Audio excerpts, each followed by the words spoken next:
Come on, girls.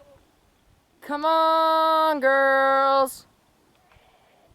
Come on, girls. Come on, girls.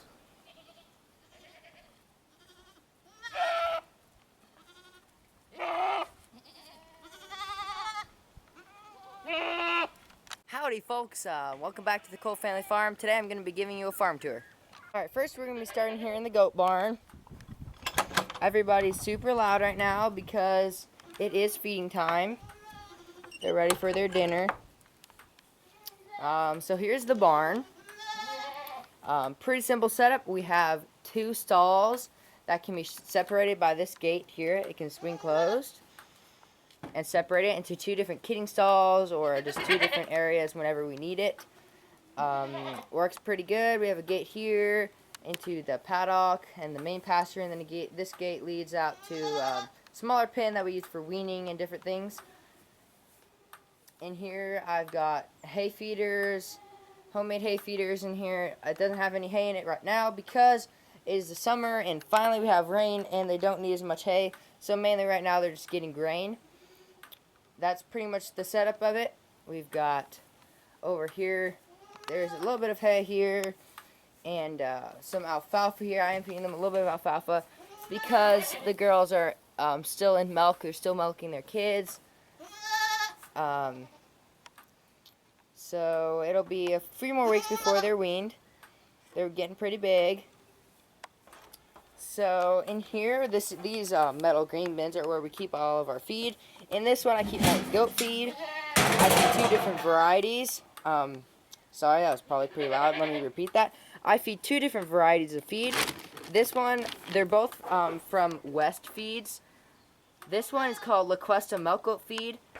I like to feed it because it has more fat for the girls, especially when they're pregnant or lactating. And then this brown bag is Kid and Goat Complete. That's my favorite grain. It has ammonium chloride, so to prevent the boys from getting urinary calculi, and it is medicated against coccidiosis. So that's my goat feed. In this bin, we keep chicken feed.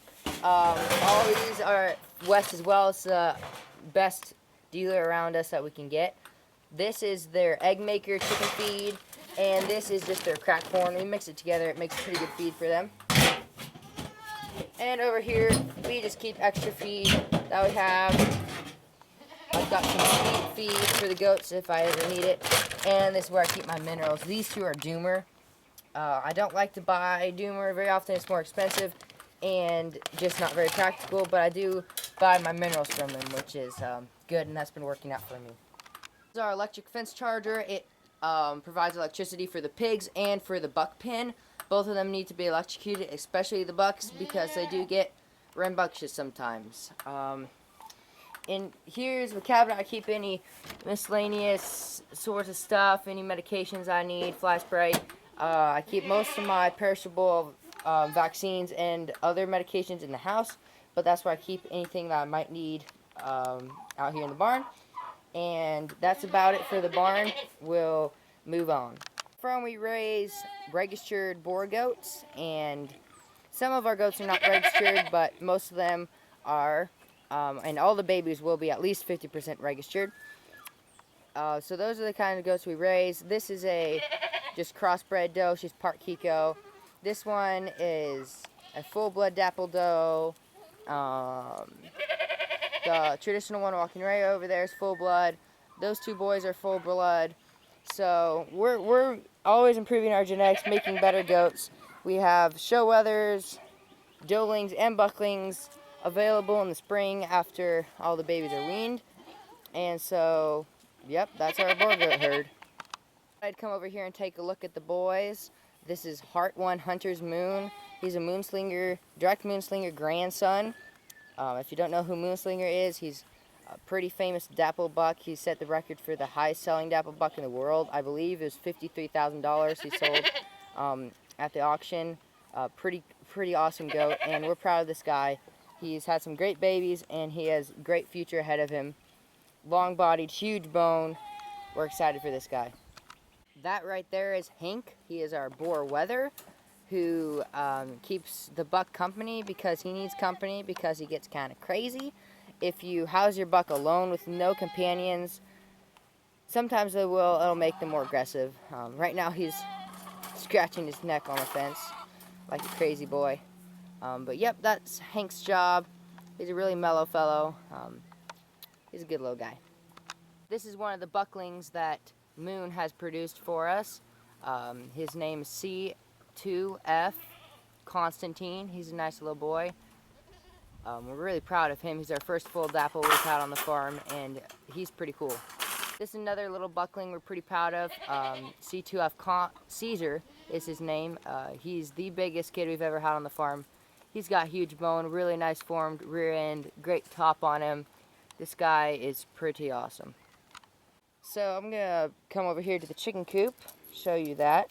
Right now we have 21 chickens.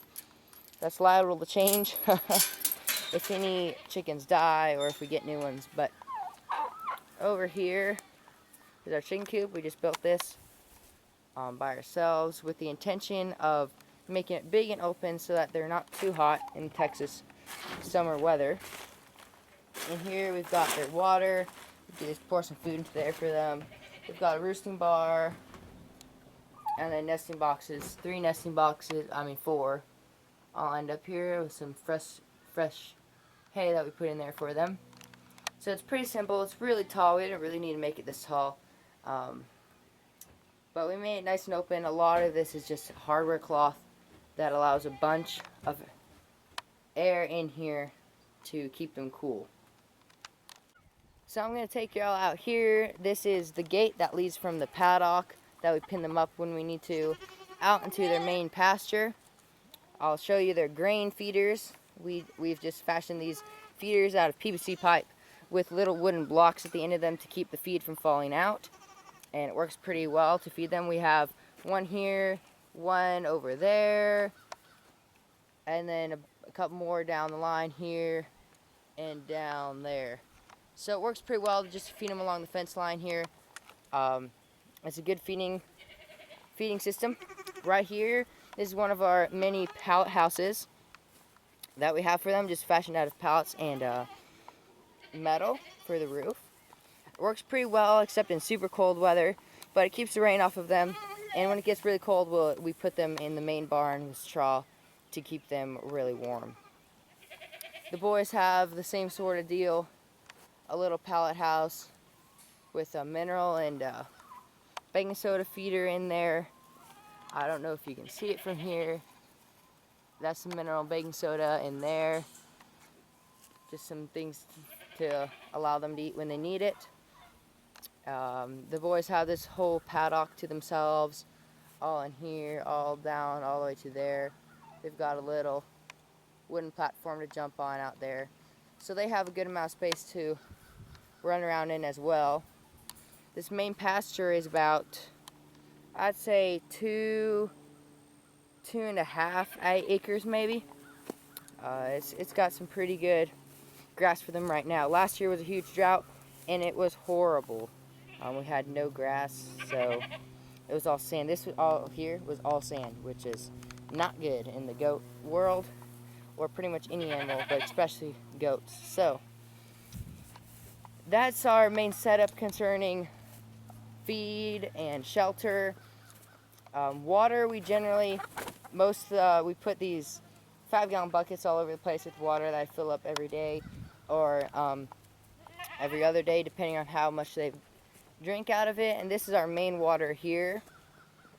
I think this is maybe 100-gallon, something like that. I need to clean it out, fill it up again. We have some goldfish in there to help keep down the mosquito population, make sure no mosquito larvae are in there, and they do a pretty good job. So this is where the main water is. We also have some structures in here for the babies and the does to play on. Just some tubs and wooden blocks and lots of fun for them to play on. It's very important for the goats to be able to jump around, so that's we've got set up for that here. And then way down the pasture we have a fallen tree that's fallen down.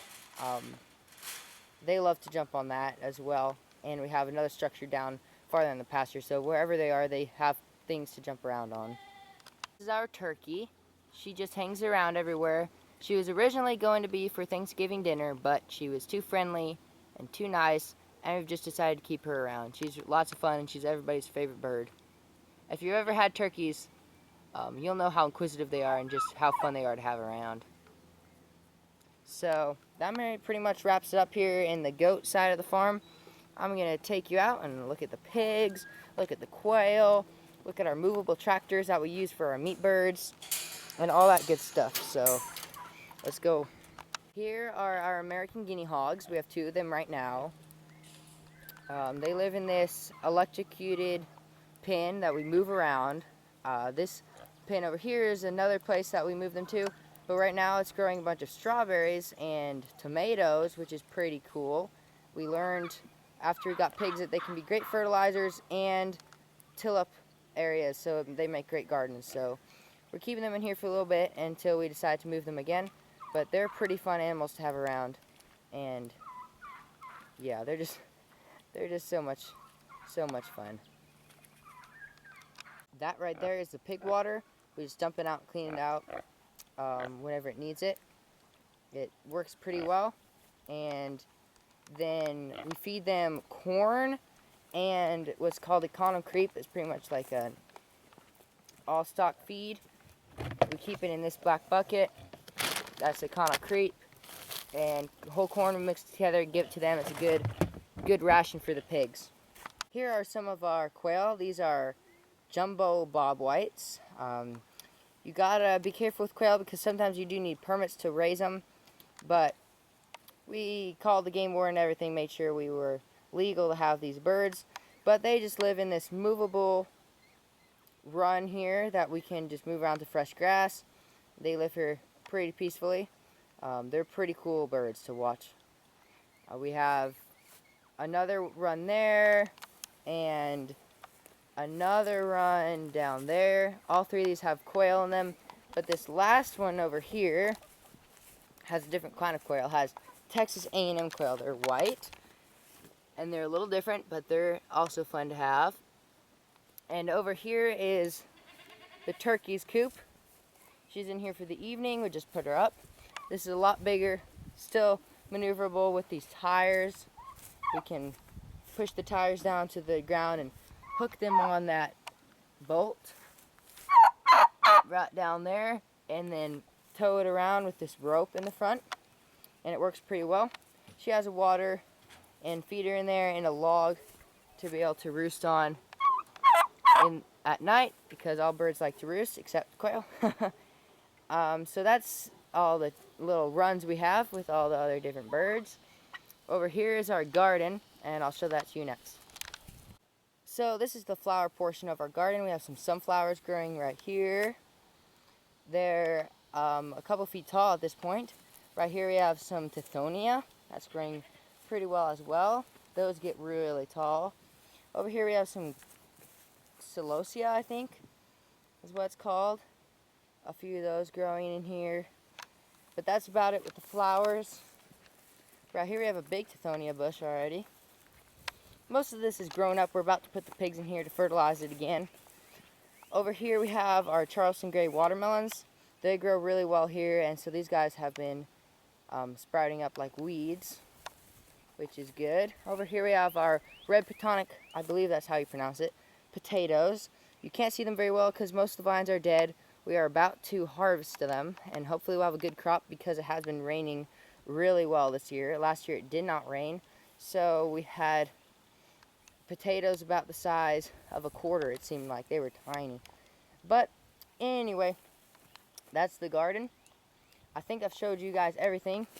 The goats are down here eating again, down here by the pasture. We have a pond down there. I don't know if you can see it. We have a small little pond down there, but that's about all. I'm pretty sure that I have shown you guys everything. I showed you guys the barn, the goats, the pigs, chickens, all that good stuff. So it's been a lot of fun. I hope that you enjoyed it and learned a bunch of stuff, and I hope to do a lot more videos like this in the future and a lot more in depth on different things. different things that I made, how-to videos, all sorts of stuff. If you like this, please consider subscribing, or click the like is the best help. And honestly, that's not true. The best help is just to watch the video. So you've already done that. Thank you so much. I hope you have a great day. See ya.